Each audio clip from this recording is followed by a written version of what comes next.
sanglaw sa aking paglakad, sa paghakbang sa iyong landas.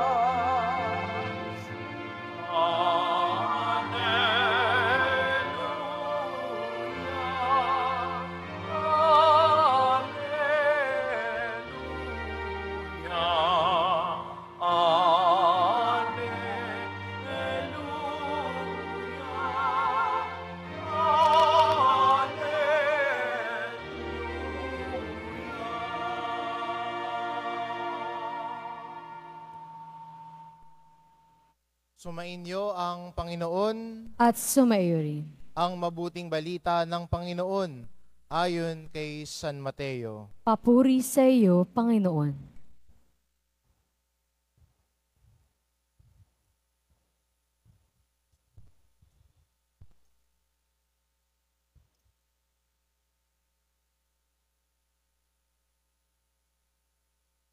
Noong panahong iyon, sinabi ni Jesus sa kanyang mga alagad, narinig ninyo na sinabi, mata sa mata at ngipin sa ngipin.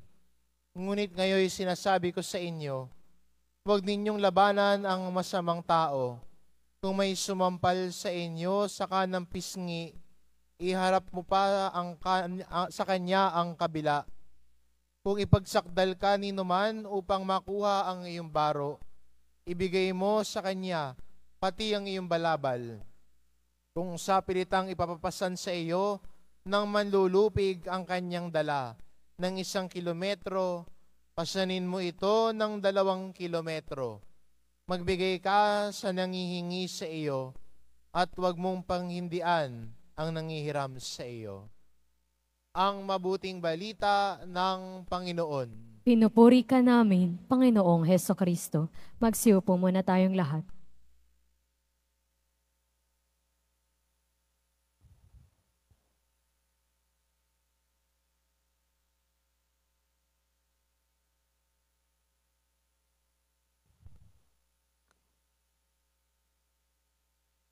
Isang magandang mapagpalang hapon po o magandang tanghali po sa ating lahat. Good afternoon. Ngayon po ang ikatlong araw ng nobinaryo po natin para po sa ating pagdiriwang ng birthday ng ating patron, pangunahing patron, San Juan Bautista. At sa ngayon sa ating araw na ito, ang ating tema po natin sa ating pagdiriwang ay sama-samang paglalakbay, sama-samang naglalakbay sa patnubay ni Juan Bautista. Parang ito po ay hinango po sa 2 taon na po na pagsusumikap ng mga manampalataya na mga sakop po ng ating simbahang Katolika dahil po sa inilunsad ng ating mahal na Santo Papa, Pope Francis, na Synod on Synodality, na pangarap po na sana magkakaroon tayo ng sinodal na simbahan. Ang sinodal na simbahan ay yun pong sinatawag nating sama-sama po, tayo po, bilang mananampalataya, sama-sama po tayo, walang iwanan sa ating paglalakbay bilang mananampalataya dito sa mundong ibabaw.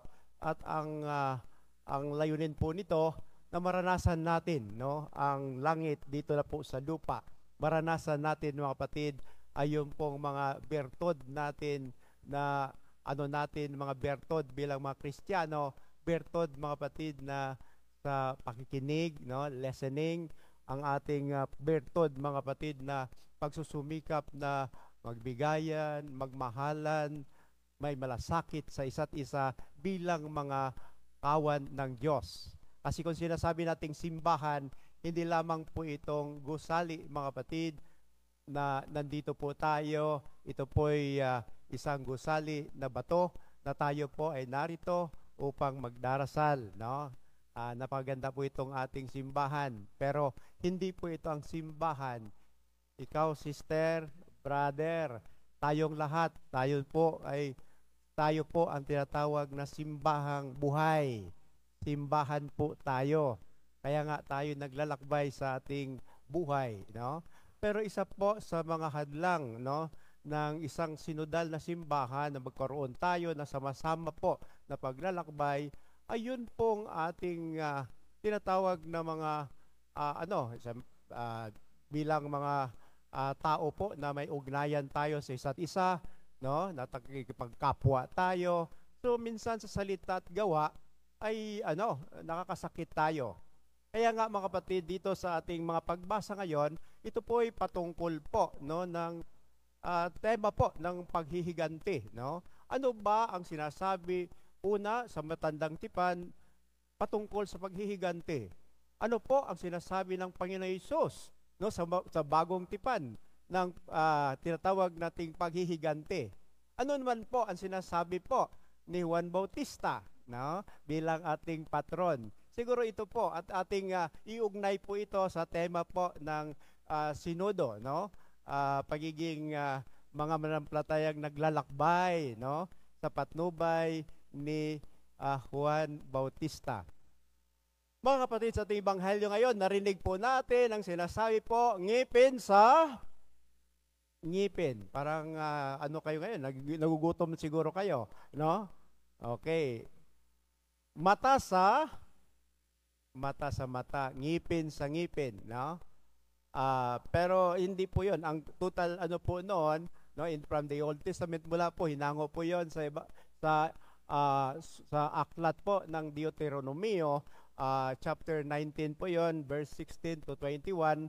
Ang complete verse po noon, yung tinatawag nating mata sa mata, ngipin sa ngipin, kamay sa kamay, paa sa paa, no?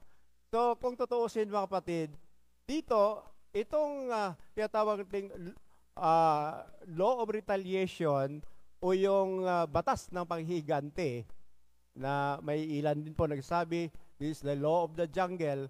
Ang nito mga kapatid ay talagang ginawa ito nila upang mapigilan, no, yung paghihiganti, upang may limit. Kasi ang problema natin mga kapatid, halimbawa po kayo, no, may mga pamilya kayo, kayong mga mag-asawa, no? Halimbawa, pag masaktan si Mrs., para bang maghanap agad ng pagkataon, likas sa atin na maghanap tayo ng pagkataon na makabawi, no? Makaganti, no? Magantihan si Mister kasi sinaktan mo ako eh. Parang ganon. Kahit doon sa konteksto ng pamilya, ano pa kaya sa konteksto ng makasamahan natin sa trabaho, mga kasamahan natin kahit sa mga organisasyon natin sa simbahan, o sa namang mga samahan, mga kapatid. We have this mentality na talagang parang likas sa atin yung maghihiganti, no? Revenge, no? Para bang ang problema sa paghihiganti, mga kapatid, wala nang limit, no? Kung meron tayong sa mga kainan po, meron tayong unli rice, may unli paghihiganti po, no? Na hindi po na masusukat kung hanggang saan yung paghihiganti, no? Halimbawa, pinagsabihan mo lang, ay talaga, ang ganti niyan ay pwede kang saksakin, pwede kang barilin, pwede kang patayin, no? So wala ng no? Kaya nga, in the Old Testament, to limit, ayan, may batas po sila. Mata sa mata, ngipin sa ngipin. Anong ibig sabihin dito? Unang-una, mga kapatid, na tinuturo po nila, ang sobrang parusa ipinagbawal po nila, no? Ang sobrang parusa ipinagbawal nila, no? Na ang parusa ay angkop po sa krimen na ginawa. Hindi po na sobra. Kaya nga mata sa mata lang, no?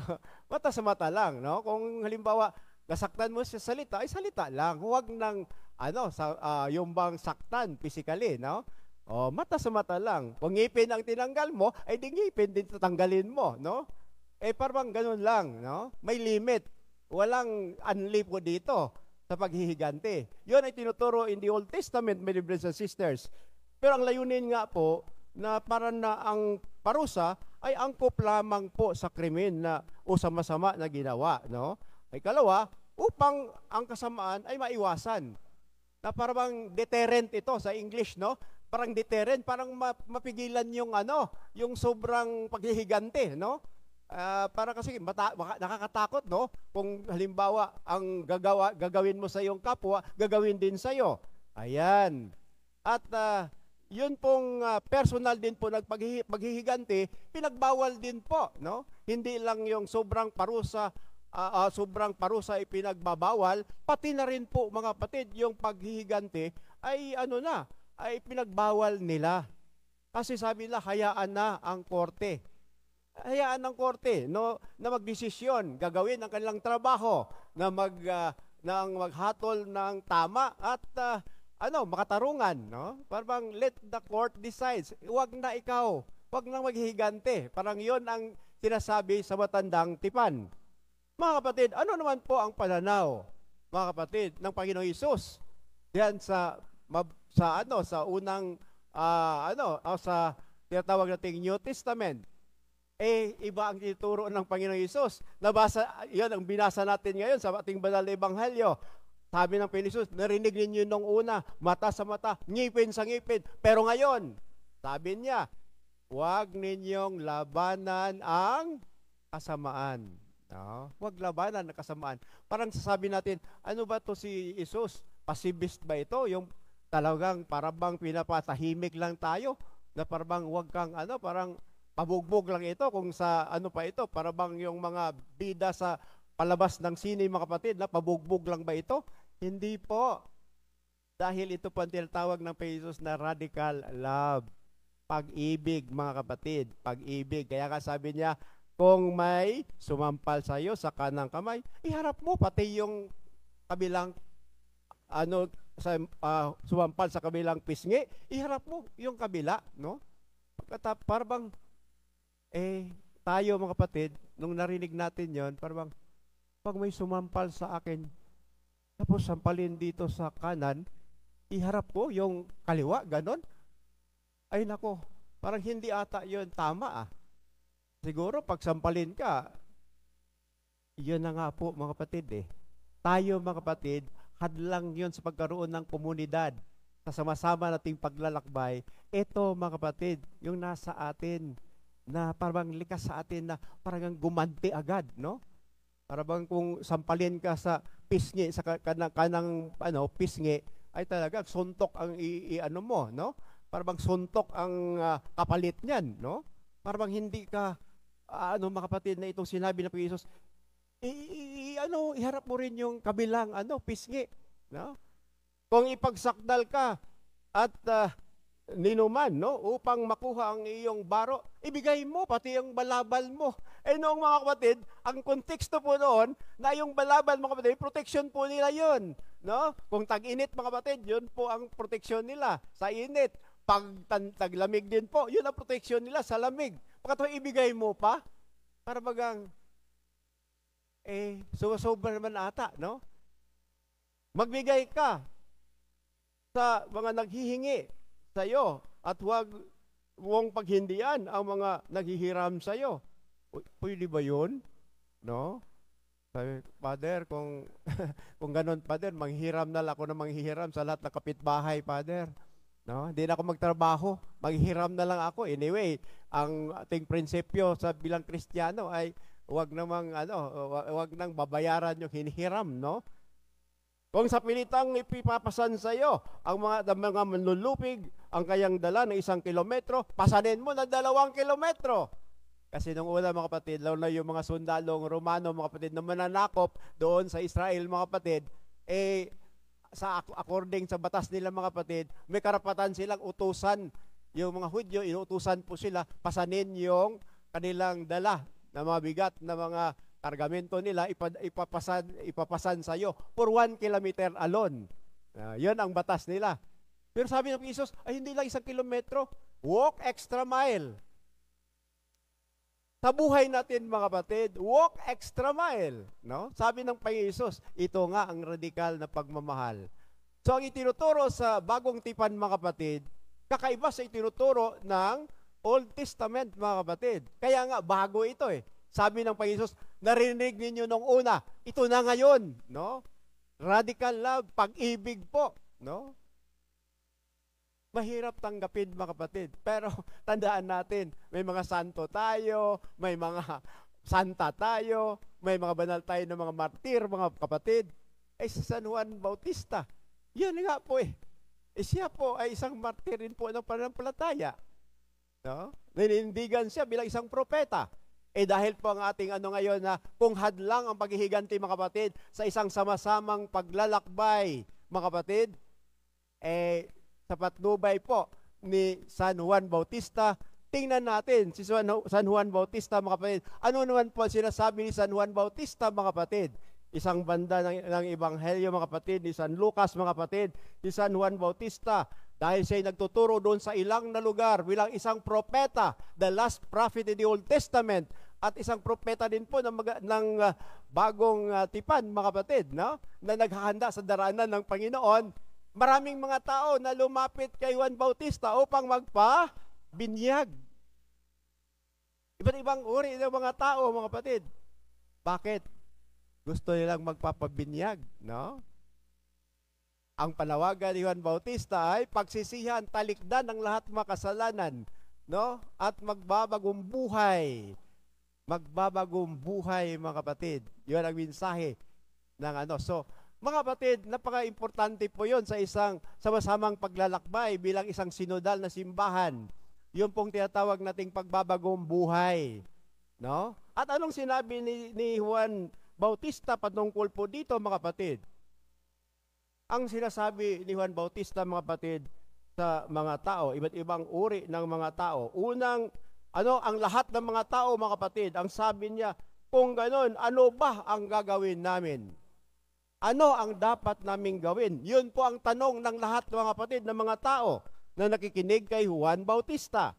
At ang sagot niya, kung mayroon kang 2 baro, ibigay mo sa isa na wala, no? Yung isa, kung may 2 kang baro, yung isa daw, ibigay mo doon sa wala. For John the Baptist, that is justice. In the Old Testament, kung mata sa mata at ngipin sa ngipin ay justice, kay John the Baptist ay, hindi. Maiwasan yung ganon, paghihiganti, kung ikaw ay mapagbigay. If you are just, you are also, my dear brothers and sisters, generous to other people. Hadlang sa ating paglago, mga kapatid, kahit sa pamilya na napakaliit na pamayanan, mga kapatid, at sa ating pamayanan Kristiyano, mga kapatid, sa ating mga BECs, ano po yun? Yun pong ating pagiging makasarili. Para bang makasarili tayo masyado, mga kapatid, ay inatupag lang po natin ang ating sariling interes. Yun po ang lumalabas, mga kapatid, sa consultation po ng synodality sa maraming mga dioceses po. Kahit dito sa tinatawag nating Archdiocese po ng Maynila, dito sa tinatawag na Ecclesiastical Province of Manila na may 13 dioceses and prelatures and apostolic vicariate, mga kapatid, yun ang lumabas, no? Lumabas po sa Sorbi, mga kapatid, no? Ibig sabihin dito na na nagkukulang tayo bilang mga Kristiyano. Hadlang yung pong tinatawag nating ang ating sa relasyon natin sa kapwa, hadlang ang tinatawag natin kung nasasaktan tayo, naghihiganti tayo, hadlang din po yung ating pagiging makasarili, mga kapatid, no? Hadlang sa ating paglalakbay. Hindi tayo lumago bilang mga Kristiyano, bilang mga mananampalataya. Bakit? Sobrang makasarili natin. Inatupag natin ang ating sarili lamang. We don't have the sense of the common good. Ano yung ikabubuti ng lahat? Mga kapatid, ano pong ikabubuti ng lahat? Wala tayo niyan eh. Ang gusto lang po natin, ano yung gusto natin. At yun, mga kapatid, yung walang batas. In the Old Testament, ano pong ginawa? Halimbawa, mga kapatid, ni Akab, mga kapatid, at ni Jezebel, mga kapatid. Si Akab, nagustuhan po yung ubasan po, no? Ni Nabat, mga kapatid. Gusto niyang mapasa kanya. Kahit hari siya, mga kapatid, pero gusto niya yun na makuha yun, no? Parang hindi pa kontento sa kanyang pagiging hari, mga kapatid, pagiging mayaman, pagiging makapangyarihan. Gusto pa niya napakamakasarili na, mga kapatid, no? Gahaman na sobra. Mga kapatid, ano nangyari? Sabi ni hindi pwede kasi mula yon sa aking mga ninono, hindi ko pwede ipagbili. Nag-isip ng paraan, mga kapatid. To si Jezebel, mga kapatid, ganyang misis, mga kapatid. At ayun po, pinaratangan po siya na hindi totoo, mga kapatid. Ito po, no? Siya po'y binato hanggang mamatay. Kamatayan. Na-insulto lang siya na hindi bininta sa kanya yung ubasan, mga kapatid, pinatay na ang So it was too much. Why? Because nagiging makasarili. Sa isang komunidad, mga kapatid, na naglalakbay, halimbawa dito sa parokya po ng San Juan Bautista, mga kapatid, kung tayo'y naglalakbay, mga kapatid, sa patnubay ni Juan Bautista, we are supposed, my brothers and sisters, na hindi sana tayo makasarili. Mapagbigay sana tayo. Mag-iisip sana tayo anong ikabubuti ng lahat, mga kapatid, hindi lang para sa ating sarili.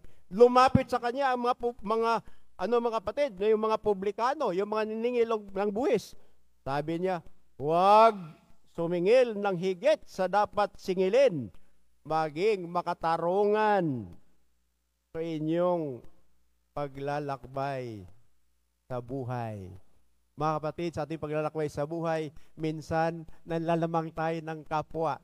Ang mensahe ngayon ni Juan Bautista, mga kapatid, sa ating na iuugnay natin sa ating buhay bilang membro ng isang sinodal na simbahan, mga kapatid, dapat, mga kapatid, mapagbigay tayo. No? Mapagbigay tayo. At tayo sana, mga kapatid, ay mayroon din pong practice of justice, that we should be just to other people, na hindi tayo manlalamang ng kapwa. Makatarungan sana tayo sa ating kapwa. And finally, mga kapatid, sinasabi po ni Juan Bautista, mga kapatid, nung lumapit sa kanya ang mga kawal, mga kapatid, kami naman, ano ang gagawin namin? Ang sagot ni Juan Bautista, mga kapatid, huwag kayong humihingi kanino man sa magitan ng pamimilit o pagpaparatang na hindi totoo. Masyahan kayo sa inyong sahod. Dapat, mga kapatid, no? Na tayo po, no? Sometimes, daming pinagkaloob ng Diyos sa atin na biyaya. Sisters, brothers, gising pawabuka kayo. Daming biyaya na pinagkaloob ng Diyos sa inyo, sa ating lahat. Ako, mga kapatid, sobra-sobra ang biyaya na pinagkaloob ng Diyos sa akin. 41 years na po ako bilang pare. So, super dami na pong biyaya sa buhay ko, mga kapatid, no? I mean, I cannot thank enough, no, sa ating Panginoong Diyos sa mga biyaya na Kanyang ipinagkaloob sa akin. We should be contented yung mga biyaya ng Diyos na ipinagkaloob sa atin. Yun ang isa sa susi, mga kapatid, sa isang sama-samang paglalakbay bilang mga manampalataya dito sa lupang ibabaw. Tiyak makarating tayo sa kaharian ng Diyos. Tiyak sama-sama tayong makarating sa kaharian ng Diyos. Kung tayo po, my brothers and sisters, we know how to be grateful to God of the blessings that we receive, and we don't desire for more and more and more and more, na wala nang tinatawag, mga kapatid, na katapusan ng ating tinatawag nating mga desire natin sa mga makamundo na mga bagay, mga kapatid, naging hadlang kahit sa relasyon diyan sa pamilya, kahit sa relasyon natin sa mga kasamahan natin sa komunidad. Mga kapatid, sa ating ikatlong araw ng ating nobinaryo, yun po ang ating pagnilay-nilayan. Kung gabayin natin sa ating paglalakbay si Juan Bautista, tandaan natin ang kanyang mga mensahe, mga kapatid, na tayo'y maging makatarungan sana, magiging makatarungan, maging mapagbigay, at magiging masabi natin, mga kapatid, na tumitingin din po sa ano po ang ikabubuti ng marami, at ang mensahe ng Panginoong Diyos para sa ating lahat ngayon, radical love. Iyon ang dahilan kung bakit siya nakabayubay sa cross, namatay ang ating Panginoong Hesus dahil po sa kanyang pagmamahal o pag-ibig sa atin. God bless us all.